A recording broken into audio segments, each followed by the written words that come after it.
I'm telling you, Tristan, he can get you out there. If you had you trying to get your information out there, he knows how to do it, for sure. So in small business, if you have a small business and you can't afford the television commercial, you definitely need to look into the new wave of technology and get your information out there and to businesses, your business out there to the masses through the different social media links. And guys, you have been doing a great job. We are at our last interview, and last but not least, at any capacity, we have a gentleman that is here today. Mr. Paul Falcone is a Chief Human Resource Officer for the Motion Picture and Television Fund in Los Angeles. He served as head HR for Nickelodeon and head of international HR for Paramount Pictures, and has also worked in the healthcare, biotech, and financial services. Paul is a best-selling author for HarperCollins, Leadership, and the American Management Association. He's also a regular contributor to Sherm's HR magazine and an adjunct facility. Sorry, y'all, I'm looking at this wrong. Facility performance management and leadership development, and his books have been translated in 7 languages. Wow. I'm just looking at this. I'm like, this is you're such a smart person to me. Nah, just having fun, Kristen. That's all. Hey, Paul, thank you for being on this show. My pleasure. Thank you for saying yes. You know, you not like I said, last but not least, my last interview for today, and I'm so ecstatic that you could be a part of this show to express and show and teach us in business now. So we're talking about entrepreneurs and confidence. We talked a lot about mindset, leadership, vision, and we talked about profitability in a way to be able to, one, you have to be valuable and have profits inside in order to have profits outside, if that makes sense. But now, Paul, you are a specialist in understanding leadership, and I would say hiring the right people. How do you properly let go or fire someone? That's one of the hardest things. I think, who was that? That was our first interview with Mr. Roots. And he's a president of the Houston Texans, which is an NFL team, and worked with, he works with a lot of people. But when you pour into people, as like even Terrence would say, you pour into them, but then you have to let them go. That's hard. How in the world do you properly fire someone? Oh, there's a book in there. It's a big question. But Kristen, there's a few things everyone should keep in mind. Number one, you remember what we learned in the 2nd grade? It's not what you say, but it's how you say it. Yes. Okay, that's really critical to this, because when people feel like they're humiliated when they're most vulnerable, and I've seen this, I've seen managers who are just so mean-spirited at the time of the termination, it feels personal. And then, a lawsuit becomes a tool of workplace revenge. I mean, right? They're so angry, they can't sleep. And those lawyers put their ads on at 3 o'clock in the morning because it's cheap airtime, but they want the people who can't sleep because they're so angry. Right. So I think if you just treat people respectfully, that's the first thing that I would say. Mm-hmm. The second thing that's important is, as you're scaling up your operation and, you're growing your business, don't step on landmines. One of the landmines that too many employers make is, oh, he's at will, we can just terminate him and out the door. It doesn't really work that way. There is this sense of workplace due process. You have to let them know what the problem is. And just to give you the flip side, if you're a plaintiff lawyer, I'm not an attorney, but if you're a plaintiff lawyer and you're considering taking on a case, the first thing they're going to ask you is, had you ever been written up? And if the person says, yeah, I'd actually been written up a couple of times, and they're probably not going to take that case, because they take those cases on contingency, meaning right. that they don't get paid unless they win. So they're only going to take a case that they can win. Right. So you want to play your cards smart. It's handling people respectfully so they don't feel like they need to go get a lawyer because they've been so disrespected in the process. But also protect your organization by making sure you have the discipline where it needs to be. Awesome. Protecting the organization. Now you've experienced, I mean, I'm from Texas, so I look at your background and your business background and working. I told you Hollywood companies or in California. So as a kid, you think, oh, that's so cool. You work for Nickelodeon. You did these things, and of course, we only see the function of television, but there's the business side of making the process work. Now, and you're working right now for motion pictures. I'm not exactly sure about the entity, but I know it's in television, correct? Right. Mm-hmm. So in working in this function now, in your position, you're having to be pretty much a foundation for this thing to keep going. How can you run this side of the business, correct? You're the head of HR. Right. How do you set up your team or organize your team so that every T is crossed, every I is dotted? Yeah, so a great question. In HR, everyone, there's usually a rule that says for about every 100 employees, you have one HR staff member. So we've got about 500 employees, and we have a team of about 5. I've worked in much bigger organizations. This is actually a healthcare nonprofit that's associated with the entertainment industry. We help people who are in dire straits. We're actually a healthcare nonprofit. I work on a campus that has independent and assisted living as well as long-term care and skilled nursing. So it's only for entertainment industry retirees, for example, where I work. Yeah, it's interesting. Most people don't know about that. It's very cool.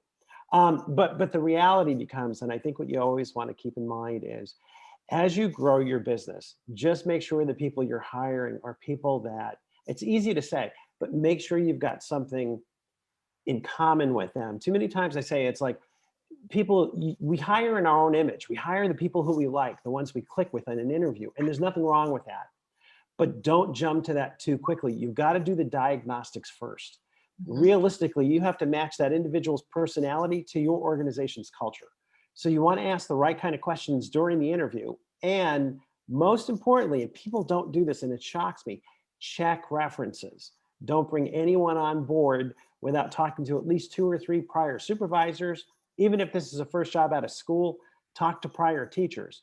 You need to get a feel for their work ethic.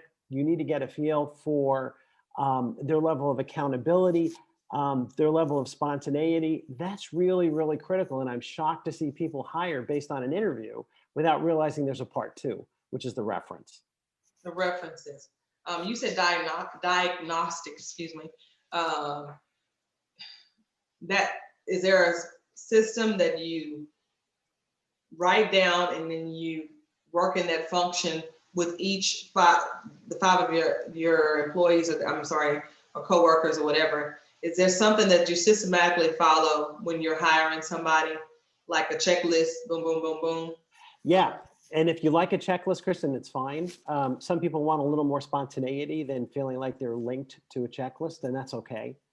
But the funny thing is, okay, so in HR, if you just think about it, we do everything from hiring people, which is your recruiter, to disciplining and terminating people, which is your employee relations person, to training your people, to payrolling your people, to handling the compensation. I mean, it's broad. Everything where you can touch a human being pretty much falls under this HR umbrella. So of course, it has a lot to do with small businesses who are trying to open up on their own, but they don't necessarily have the bandwidth, so to speak, to have all of that leadership, headcount built in. So I understand that. But the funny thing about HR, what I've always said is, it's like, raise your hands if you're in HR. And if everyone's hand doesn't go up, they're missing the point. We all have a responsibility to be in HR because HR is about the leadership. Yes. And so when you're thinking how to structure your team, and I talk about, make sure you're doing the diagnostics. What I mean by this, everyone, is really, you've got to think about what are those top 5 things that you're hiring for, and put them in the interview process.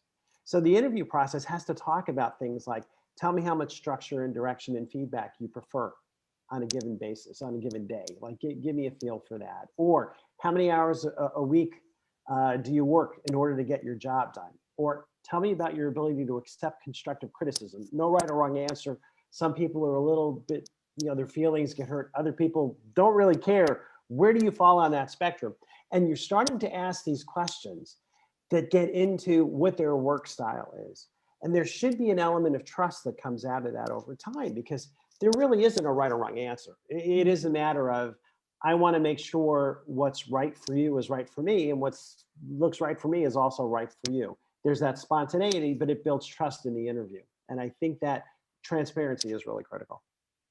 Now, you are a best-selling author, and I was looking. I mean, I'm sorry we don't have the PowerPoint up, but I did spend time working it. But this was the PowerPoint. Yeah, I mean, that's some of them.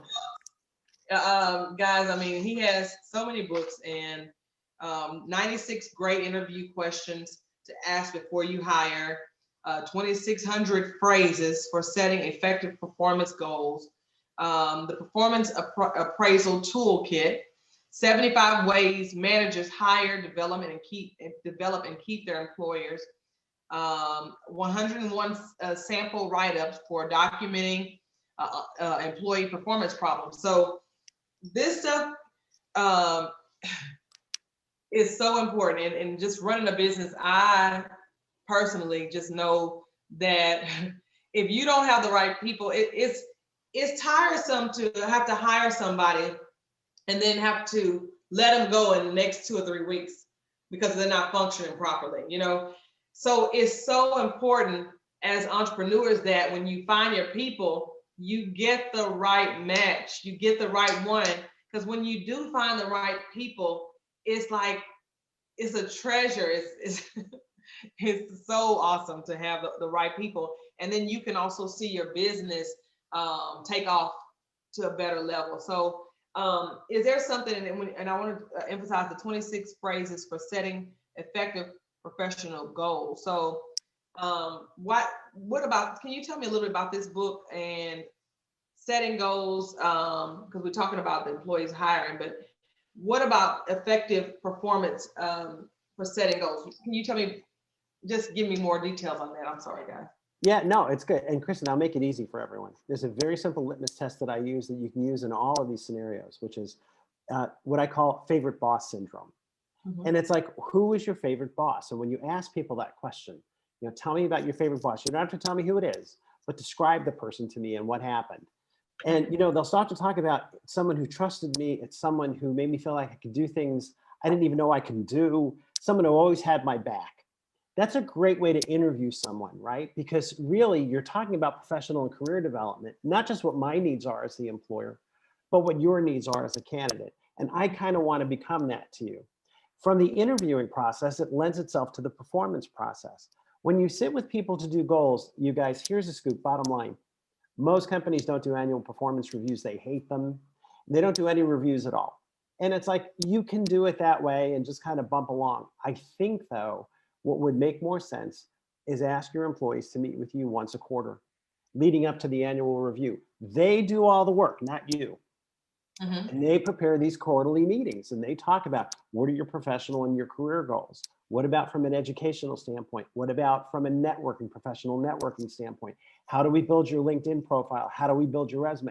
Those are not discussions that happen in the workplace on a daily basis. You're just doing your work. Give them 30 minutes of your time a couple of times a year. Build that trust. They will not leave. And then when it comes time to do an annual review, theoretically, because you've had these quarterly reviews, it's like quarterly reports leading to an annual report. You can't do one without the other. People feel like it makes such a big difference. And so let them set their goals. You'll have ideas for what you want, but 9 times out of 10, when you create an environment where people can motivate themselves, you're going to find that they're going to come up with the same goals, but it's going to be their idea rather than yours. Right. And that's the best way to kind of build this relationship. That's how you strengthen that muscle. They say people join companies, but they hate, you know, they leave managers, right? Oh, I always wanted to work for Disney, but then you don't like your boss 2 years later, you're running out the door. I get that. Mm-hmm. The truth of the matter is you want to be that best boss that you've ever had to your own people. And you have to figure out how to pay it forward. And how do you create that environment? Not to motivate people. You don't have to do anything. Mm-hmm. You just have to create an environment where people can motivate themselves. And when they say things like, well, Paul always had my back. I always felt like he trusted me. He really helped tease things out of me that I didn't even see myself, that I was moving towards. And he helped kind of be that mentor to me. Especially when you look at the Gen Z and the younger ones are really looking for that kind of relationship out of a boss, and there's nothing wrong with them. looking for that, and there's nothing wrong with us providing it for them as entrepreneurs. That's awesome. And I think the same thing is going throughout. But you're saying it's not that you have to motivate them, but you have to give back.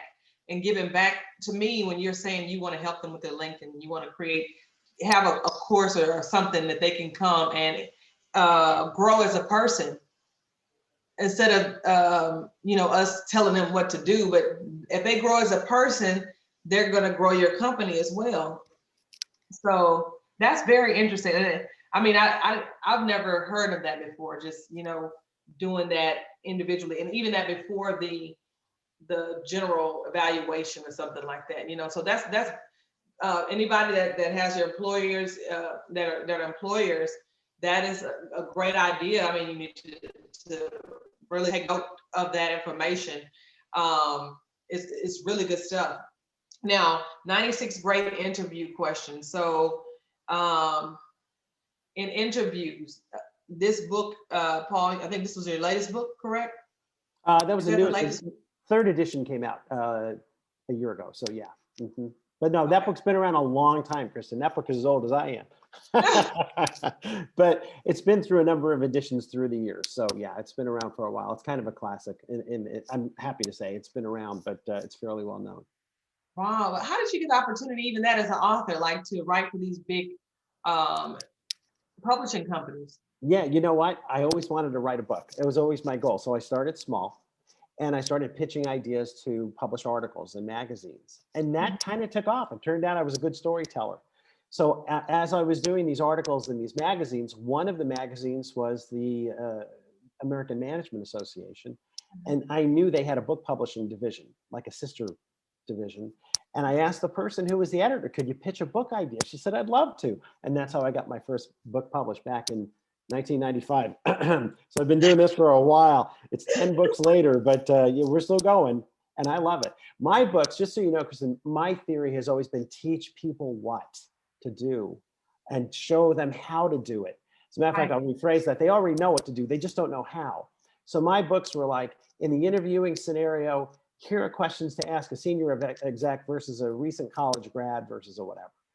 In the tough conversations, it's like, here's what it's probably going to sound like when you talk about bad hair days, bad breath, insubordination, excessive attendance problems, and just show them how to do it. And I think people they want to know how to do it. So that was always kind of the secret sauce in all of my writing. Cool. Now you were talking about the writing and scaling. Now, when you're interviewing, the questions, you may ask the same few questions. When you compare the people and you're looking at, okay, this is who we have. How do you scale? Do you weigh them based on a number or grade? Okay, so-and-so got this many points. You do a point system per question on the answer of the question. Is there a group of panelists that are hiring, or does that one person scale it? Am I making sense to you? To everyone? It makes total sense. Yep, it makes total sense. And the answer is it's up to you. Like, for example, in my free gift that I'm giving away, there is a scaling at the very end. And some people really like that. They're more analytical in nature. They like the objectivity of it. And if they want to use that tool, they should. And other people are like, don't give me a scale. I'm talking about human beings here. I'm not interested in that. And that's okay too. But here's a quick thought. And one of the things I always talk about, in a lot of organizations, you guys, there's not a lot of professional and career development that happens. When I tell people that I talk to my employees about helping them build their resume and helping them build their LinkedIn profile, they look at me like I'm crazy. And I tell them, think about it. How would you respond to someone yourself who portrayed themselves as someone who cared about your own professional development? And the answer is, wow, that'd be really cool. I never had anyone like that, but I probably wouldn't leave just because I can get a 10% or 20% raise to go elsewhere. And that has been my experience throughout my career. I've had very little turnover on my staff because people can't find leaders like that. Yeah. The other thing I'd say on that, Kristen, is go back to the interview itself. There's no reason why you can't start professional and career development discussions with an employee before you've even hired them. And I'm not saying add all the time to it because you don't have a lot of time, but swap out some of those silly questions that you're asking about. Give me your greatest weakness, because those don't do anything. But talk to them about what would be your next move in career progression and why do you think you might want to work here? Yeah. And what are 2 or 3 criteria that you're using in selecting your next company? What's important to you at this point in your career?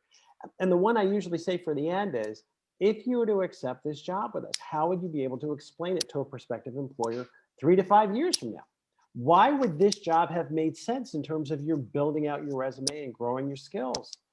Candidates look at you like with the eyes open, like, wow, I've never been asked these questions before. And there's no reason not to ask them. These are Right. good questions. They build trust. And you'll find candidates every once in a while say, you know, Kristen, I don't normally say this in an interview, but bingo. Once you got that, they're making themselves totally vulnerable. You've got the real person. That's a very healthy sign, because they're telling you truly who they are, and they're not afraid of, they're not just playing the game of question, answer, question, answer, question, answer. Do I have the job? That doesn't really go anywhere. There's no reason not to move the professional development paradigm to the pre-employment stage during the interview.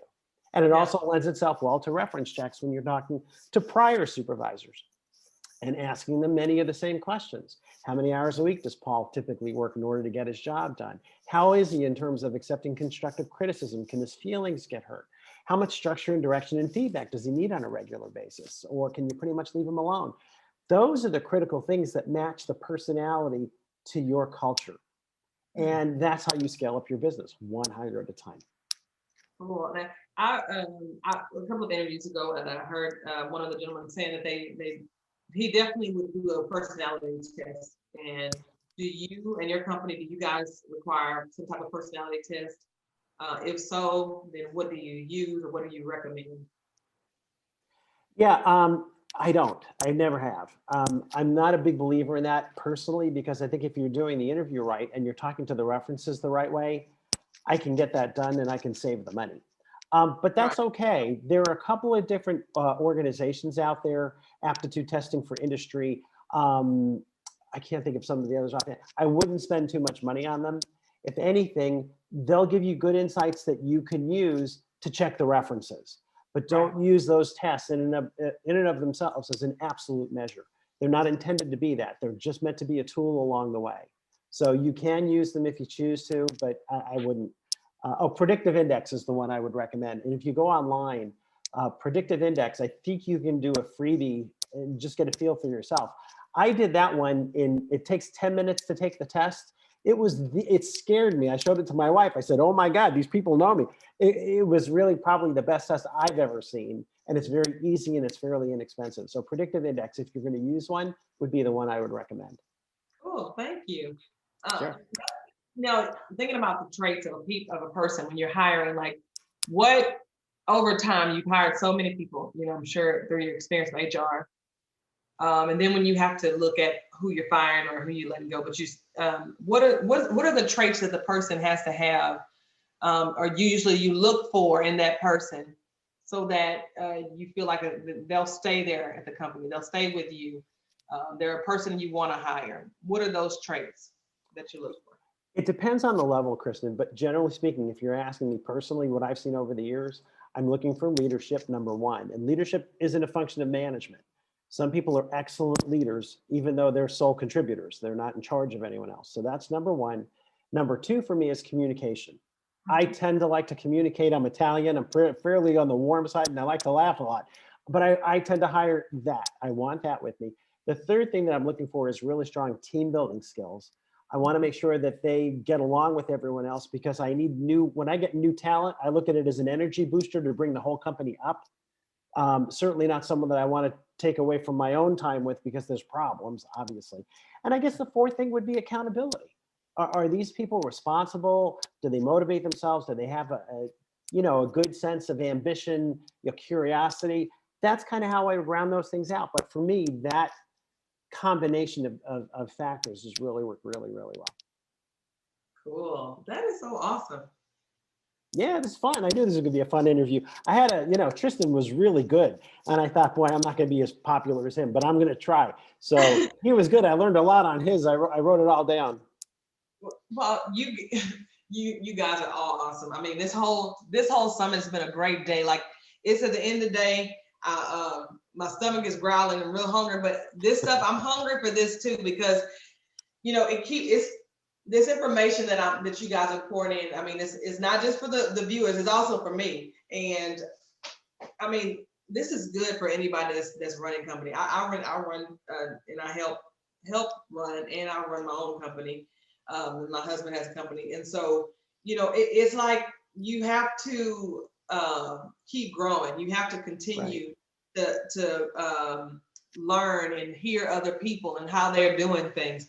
And I guess my last question I would ask you in innovation, COVID-19 is happening, and I'm bringing this, but right now you're having to move with the wave. Everybody's having to transition. Is there something in HR that you, and I would say something, I know it is, but with the different, the laws, the government changes, and insurance, and what is it, not savings, but when you're breaking down retirement funds and things like that.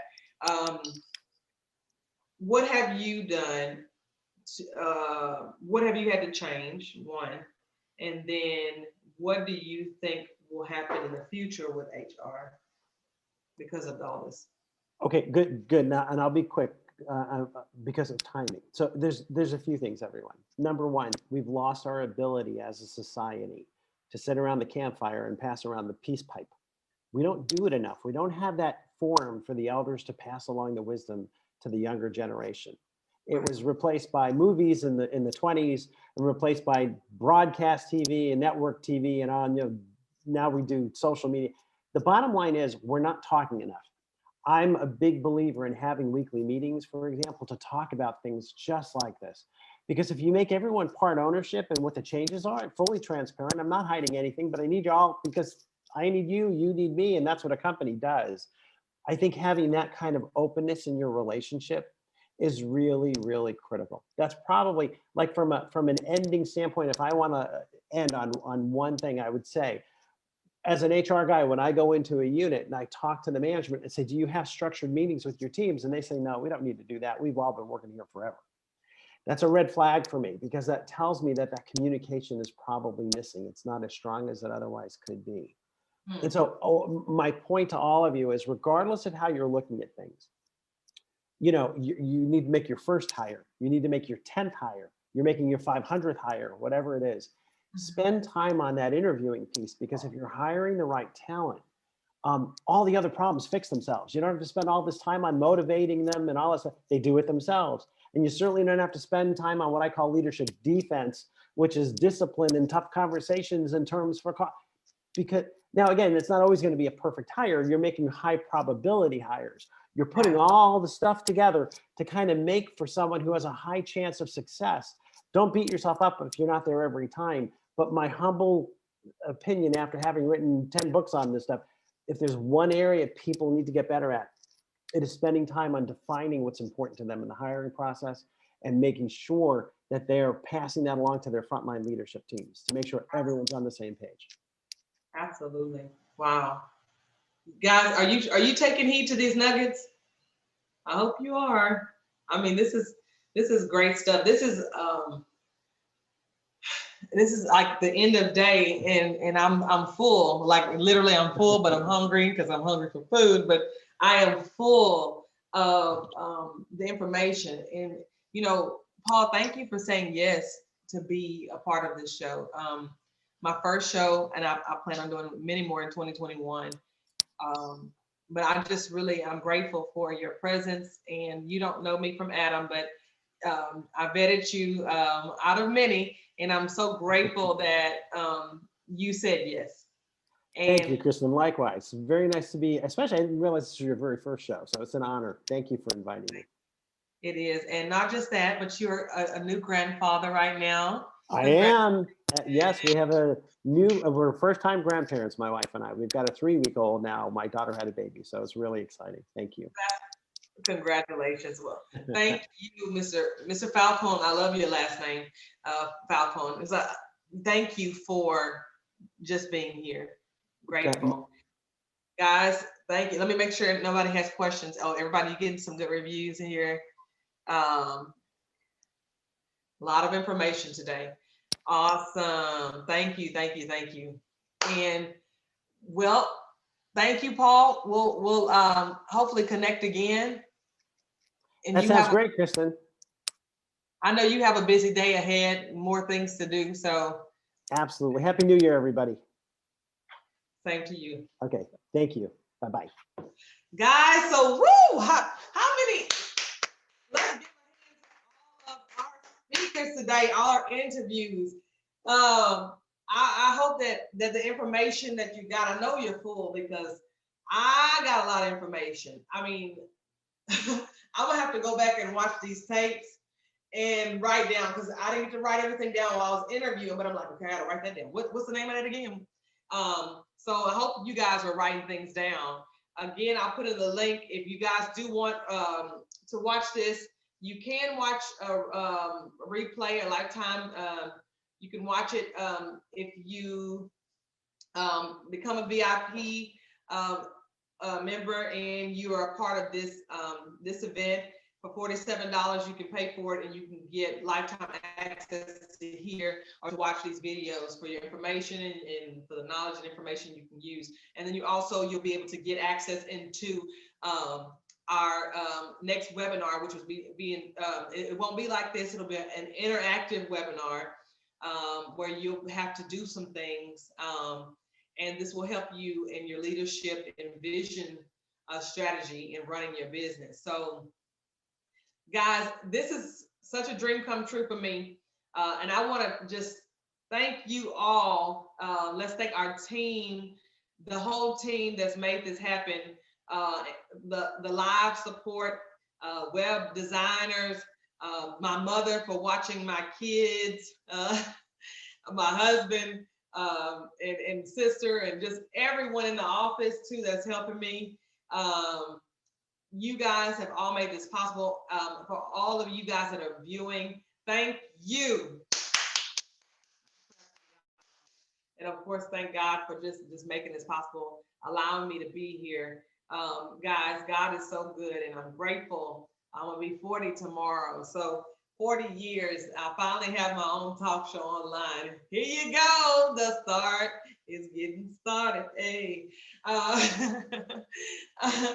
And this is in things that I love, things that business, I love business and entrepreneurship. Even I remember going to A&M, Texas A&M, and as I was in business, I remember one of the professors was trying to teach us how to work with corporate America and work with the corporations, this and that. And I was like, I need you to teach me how to run my own business. Don't teach me what the employees are doing. I need to know what to do as the owner, And so as an entrepreneur and a person that has a heart to run a business, you have to wear many hats and you learn how to delegate those hats and push them off at the times that they need to be pushed off. But it has to be a growth process, and then not just on functioning as a business owner, but you have to, as an individual person, grow yourself. And I always say you'll remain the same until the pain of remaining the same is greater than the pain of changing. You won't change what you're doing until you get sick and tired of being sick and tired. So if your business is not functioning like you need, you're not going to change it until that pain is great enough to change you, to do something different, to step out, to take action. As Tristan had said earlier, to make shit happen.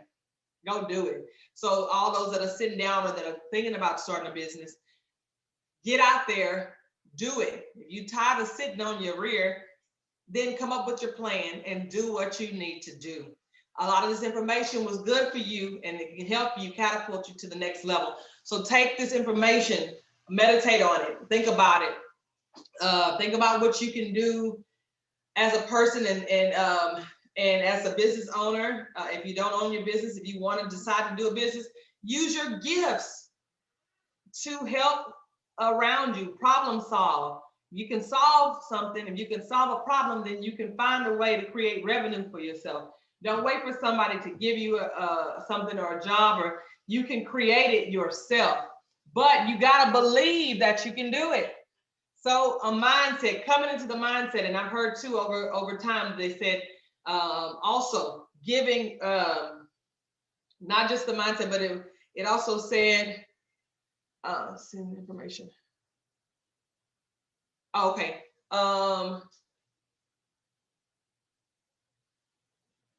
Yes, we got your direct information. I'm sorry, I was reading everybody's in the links. Chantel, let's see. Rachel, if you could get Chantel's information to send her gift that she won earlier. I hope you guys take advantage of the door prizes and everything. Thank everyone again, my husband. And I was trying to pour in, but guys, thank you all. Make sure you think about the notes that the nuggets they've given you and take heed to what you've heard. There's more to come in 2021. This is just the beginning. So I know now what it takes to run this thing, this ship. We're gonna ride on now. But it's exciting to know how to function this thing. And I want you guys to spread the news. If you gain anything from this, make sure that others know and that you tell others about the Women Entrepreneur Series, the Women Startup Entrepreneur Series.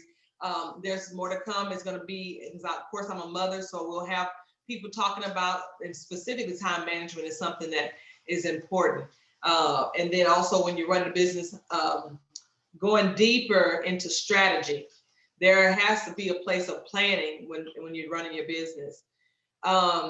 Last thing, I want to ask you guys, if you could tell me, I haven't seen anything on people, what are your, and I will send it to you in your email, but what are some questions, or what are the top 3 problems you're seeing in business? Like, what is the hardest thing for you to deal with right now that you're going through in business? If y'all can put it in the chat if you want to, or you can DM me, but let us know what are the struggles you're having in business, or even in life. Like, what are your struggles? Guys, you can also, if you have any questions anymore, we will have more events to come, and those that have VIP, they will be able to join us in our webinar, I will have some awesome people joining to help train and get your mindset ready for 2021. And the dates will be locked in for you guys to join us. Again, I want to thank all of you for participating and for everyone that has helped to make this what it is. This is the end of our event today, and I'm going to shut up and go get me something to eat. Hallelujah. Anyway, thank you guys. I just want to end this with excitement, and I hope that you go forth. And as that theme Pastor Stan was teaching yesterday on, he said, awake, arise, and take action. Awake, arise, and take action. So guys, whatever you're sitting on and sleeping on, wake up. Wake up. Get up. Wake up. Wake up, arise. Arise, you're going to have to use some muscles. You're going to have to use your body to arise, right? So that means you're going to have to stand up and quit sitting down. Awake, arise, and take action. What does action mean? Action means movement. Action means making things happen. It's taking energy. So you're going to have to transfer the energy of doubt, of disbelief, of fear, transfer that energy into action. Go against everything that you think is telling you can't, and then do it. Just do it anyway. Because I tell y'all, and I've been through this, a testimony of me just losing weight. I was saying I lost 25 pounds recently, but I had to really take action and come to a mindset that there had to be a change. I was sick of, I had the pain of, and then I didn't want to remain the same. So I had to do something different. I couldn't be and go and do everything that I was doing. You have to change the way things you're doing in order to get to where you want to go. So do that, guys. Be all that you want to be. If you see it, you can get there. reprogramming your mind. And Miss Barbara talked about that today too. So take all these nuggets and be blessed, guys. I am out and we are good. Yay. Have an awesome day.